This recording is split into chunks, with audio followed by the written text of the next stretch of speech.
எல்லா புகழும் இறைவனுக்கே. ஒரு சுரக்காய் சாம்பார் செய்ய போகிறோம். அதுக்காக நான் ஒரு 1/2 கிலோ சுரக்காய் எடுத்து வச்சுருக்கிறேன். முதல்ல நம்ம பருப்பை ஊற போட்டு எடுத்துக்கலாம்.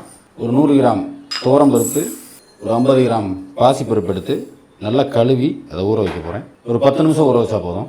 சாம்பார் செய்கிறதுக்காக இப்போ குக்கர் எடுத்து அடுப்பில் வச்சுருக்கிறேன். அடுப்பை சிம்மில் வச்சுட்டு ஒரு பல்லாரி அதை அப்படியே அதில் சேர்த்துக்குங்க. தக்காளி ஒரு மீடியம் சைஸ் அதையும் அதில் சேர்த்துக்குங்க. 2 பச்சை மிளகாய் அதையும் அதில் சேர்த்துக்குங்க. கழுவி எடுத்துகிட்டு வந்த பருப்பு அதையும் அதில் அப்படியே சேர்த்துக்குவோம். பருப்பெல்லாம் முங்கி கெடுக்கிற அளவுக்கு தண்ணி ஆட் பண்ணிக்கங்க. மஞ்சள் பொடி ஒரு 1/4 டீஸ்பூன் ஆட் பண்ணிக்கங்க. சீரகம் ஒரு ஸ்பூன் அளவுக்கு சீரகம் அதையும் அதில் ஆட் பண்ணிக்கங்க. ஆட் பண்ணிட்டு எண்ணெய் ஒரு 2 டேபிள் ஸ்பூன், பெருங்காயப்பொடி ஒரு 1/4 டீஸ்பூன் போட்டு எல்லாத்தையும் நல்லா மிக்ஸ் பண்ணி விட்ருங்க. எல்லாத்தையும் போட்டு குக்கர் மூடியை மூடி ஒரு வெயிட் எடுத்து போட்டு ஃபுல் ஃப்ளேமில் தீ வச்சுக்கணும். பருப்பு வேகட்டும். அந்த நேரத்தில் தக்காளி ஒரு 3 தக்காளி எடுத்து வச்சுருக்கிறேன். அதை அரைச்சி எடுத்து வந்துடுவோம். ஒரு 3 தக்காளி மீடியம் சைஸில் எடுத்துருக்கிறேன்.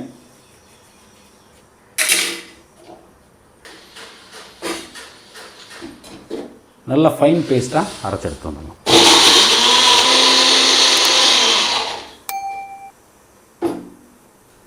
இருக்குன்னு எனக்கு ஆச்சரியமாக இருக்குது.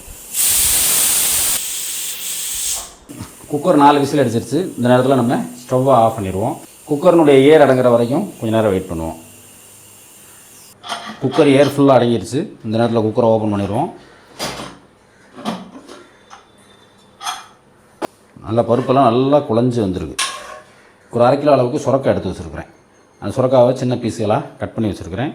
அதை அப்படியே ஃபுல்லாக அதில் ஆட் பண்ணிக்கிடுவோம். அரைச்சி வச்ச 3 தக்காளி பேஸ்ட்டையும் அதில் அப்படியே ஆட் பண்ணிக்கிடுவோம். மிக்ஸி ஜார் அலசி அந்த தண்ணியை அதில் சேர்த்துங்க. ஒரு ஸ்பூன் அளவுக்கு மிளகாய் பொடி அதுலேயும் அதில் ஆட் பண்ணிக்கங்க. ஒரு 2 ஸ்பூனு குழம்பு மசால் ஆட் பண்ணிட்டு எல்லாத்தையும் ஃபுல்லாக மிக்ஸ் பண்ணி விடுவோம். தேவையான அளவுக்கு தண்ணி ஆட் பண்ணிக்கங்க. தேவையான அளவுக்கு உப்பு ஆட் பண்ணிக்கங்க. அடுப்பை பற்ற வச்சுங்க. இந்த நேரத்தில் உப்பு, உரப்பு, காரம் எல்லாத்தையும் பார்த்துக்குங்க. புளிப்பு மட்டும் கொஞ்சம் கம்மியாக இருக்குது. அதுக்காக ஒரு தக்காளி கூட எடுத்து அரைச்சி ஊற்றிக்கிடுவோம்.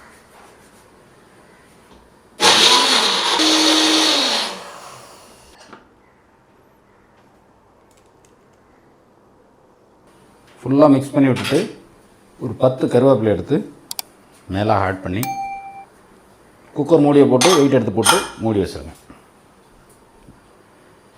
ஒரே ஒரு விசில் மட்டும் அடிக்கட்டும். ஒரு விசில்லையே சுரக்காய் வெந்துடும். குக்கர் ஒரு விசில் வந்துருச்சு. சுரக்காய் வெந்திருக்கும். இந்த டயத்தில் நம்ம ஸ்டவ்வை ஆஃப் பண்ணிக்கிறோம். குக்கர் ஏர் ஃபுல்லாக அடங்கின பிறகு குக்கர் ஓப்பன் பண்ணிக்கோங்க.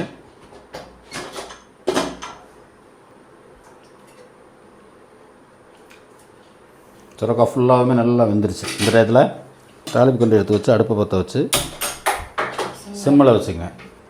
எண்ணெய் சூடான உடனே ஒரு 1/2 ஸ்பூன் வெந்தயம்,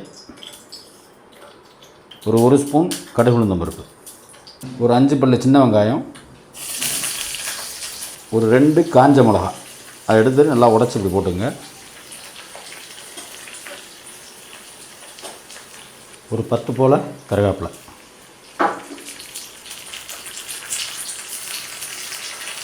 அடுப்பை ஃபுல் ஃப்ளேமில் வச்சு வெங்காயமெல்லாம் பொன்னிறமாக மாறின உடனே அதை அப்படியே எடுத்து போட்டு